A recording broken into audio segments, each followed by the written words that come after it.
বিসমিল্লাহির রহমানির রহিম। আমি হাফিজুর রহমান ফরাদ। সবাইকে জানাচ্ছি সালাম এবং শুভেচ্ছা। আসসালামু আলাইকুম। আজকের এই ভিডিওর আলোচনার মূল বিষয় হচ্ছে যে কিভাবে একটি ফাইল সংরক্ষণ করতে হয় বা সেভ করতে হয় সে বিষয় নিয়ে আমি আলোচনা করব। অর্থাৎ ফাইল মেনুর উপরে ফাইল যে রিবন ট্যাব রয়েছে সেই রিবন ট্যাবের বিশেষ কিছু অংশ আমি দেখাবো। তো পূর্বে থেকে আমি একটি ফাইল তৈরি করে রেখেছিলাম। এখন এই ফাইলটিকে আমরা সংরক্ষণ করব। আর এটি সংরক্ষণ করার জন্য আমাদের যেটি করতে হবে যে উপরের দিকে আমরা যে বার দেখতে পাচ্ছি অর্থাৎ রিবন ট্যাব, এই রিবন ট্যাবের প্রথম যে রিবন ট্যাব রয়েছে সেটার নাম হচ্ছিল ফাইল। তো আমরা ফাইলকে যদি জিজ্ঞাসা করি যে file, what is file, file কি? ফাইল হচ্ছে কম্পিউটারে যা কিছু আমরা ইনপুট করি এটিকে যদি আমরা সংরক্ষণ করি বা সেভ করি তখন একটি ফাইল আকারে জমা হয়।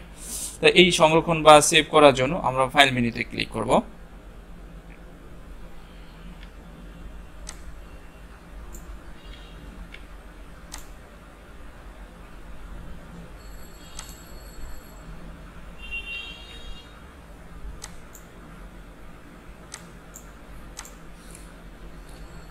তো ফাইল মেনুতে ক্লিক করার পরে দেন সেভ যে নামে যে টুলটা আমরা দেখতে পাচ্ছি এখানে ক্লিক করব।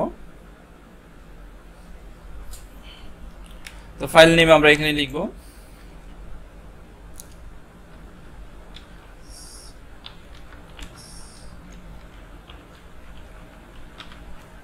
সেলস রিপোর্ট নামে। আমি ফাইলটি লিখে সেভ দিচ্ছি। সেভে ক্লিক করে সেলস রিপোর্ট 2 দিচ্ছি, কারণ এই নামে আছে অনেকগুলো।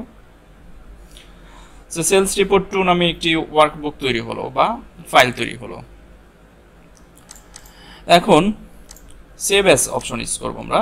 তো ফাইল থেকে সেভ অ্যাজ। তো সেভ অ্যাজ কি? সেভ অ্যাজ হচ্ছে যে কোনো একটি ফাইল তৈরি করার পরে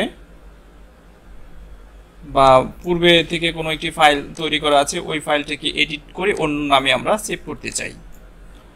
তো সেই ক্ষেত্রে আমরা সেভ অ্যাজ অপশনটি ইউজ করতে পারি। অর্থাৎ পূর্বের ফাইলটিও থাকবে আর যে ফাইলটি আমি যে নামে সেভ করতেছি ওই ফাইলটি নতুনভাবে তৈরি হবে। তো সেলস রিপোর্টে এখানে আমি দেখতে পাচ্ছি, তো আমি একটু চেঞ্জ করে বোঝাচ্ছি বিষয়টা। এখানে সেলস রিপোর্ট না এনে আমরা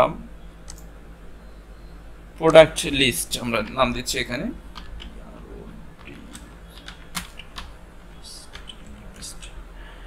প্রোডাক্ট লিস্ট দিয়ে এবার আমি সেভ দিচ্ছি। একটু দেখেন ফাইল থেকে সেভ অ্যাজ। এখানে আমি প্রোডাক্ট নামেই সেভ দিব।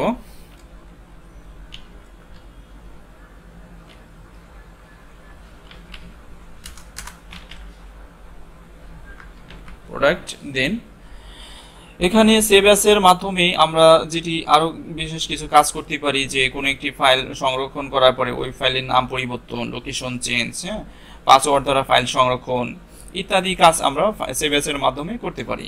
তো অলরেডি আমরা একটা ফাইলের নাম পরিবর্তন করলাম এডিট করে। এবার আমরা এটিকে পাসওয়ার্ড দ্বারা সংরক্ষণ করব। দেন জেনারেল অপশনে ক্লিক করছি টুলস থেকে। এখানে পাসওয়ার্ড টাইপ করব। পাসওয়ার্ড দেওয়ার জন্য 1 2 3 দিচ্ছি, দেন ওকে। দেন পুনরায় আবার সেম 1 2 3, দেন ওকেতে ক্লিক করছি। এবার সেভে ক্লিক করছি। দেখেন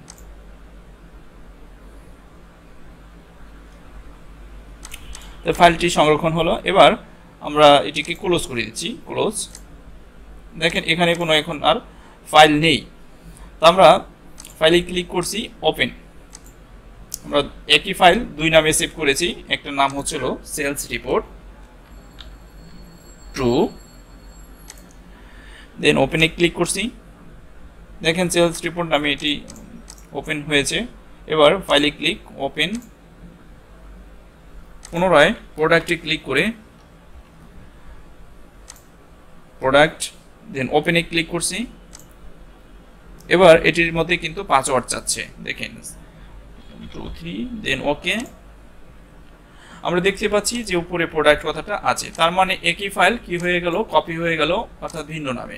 অর্থাৎ সেভ অ্যাসের মাধ্যমে একবার ফাইল সেভ করার পরে পুনরায় ওই ফাইলটিকে যদি অন্য কোনো নামে, অন্য কোনো লোকেশনে পাসওয়ার্ড দ্বারা সংরক্ষণ এবং এডিট করে যদি সেভ করতে চাই সেক্ষেত্রে আমরা সেভ অ্যাস অপশনটি ব্যবহার করতে পারি। দেন আমরা দেখব ইনফরমেশন, ইনফরমেশন অ্যাবাউট প্রোডাক্ট। এখানে আমরা দেখতে পাচ্ছি ইনফরমেশন।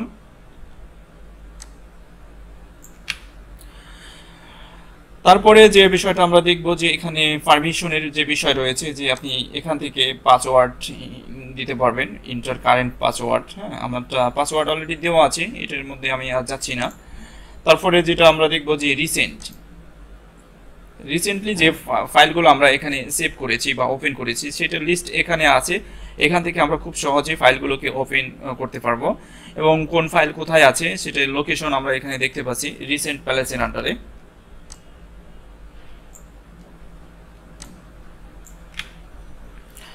তাহলে এখানে লেখা আছে রিসেন্ট ওয়ার্কবুক। তাহলে ওয়ার্কবুকগুলো কোথায় কোথায় আমরা সেভ করেছি সেটা আমরা নিচের দিকে দেখতে পাচ্ছি, এখান থেকে খুব সহজে আমরা ওপেন করতে পারবো। তা এই ছিল মূলত এই ভিডিওর টিউটোরিয়াল। আমরা পরবর্তী ভিডিওতে দেখব নিউ এবং প্রিন্ট নিয়ে বিষয়। এ পর্যন্ত সবাই ভালো থাকুন, সুস্থ থাকুন, আল্লাহ হাফেজ। এই ওয়ার্কশিট ম্যানেজমেন্ট ভিডিও শেষে আপনার কাছে ছোট্ট একটি অনুরোধ করিব, যদি এই ভিডিওটি ভালো লাগে অবশ্যই লাইক, কমেন্ট এবং শেয়ার করে আপনি আপনার বন্ধু এবং বান্ধবীর মাঝে ছড়িয়ে তাদের উপকার করতে পারেন, এবং আমাদের চ্যানেলটি সাবস্ক্রাইব করে রাখুন যাতে করে পরবর্তী ভিডিওগুলো দেখতে পান। Thank you.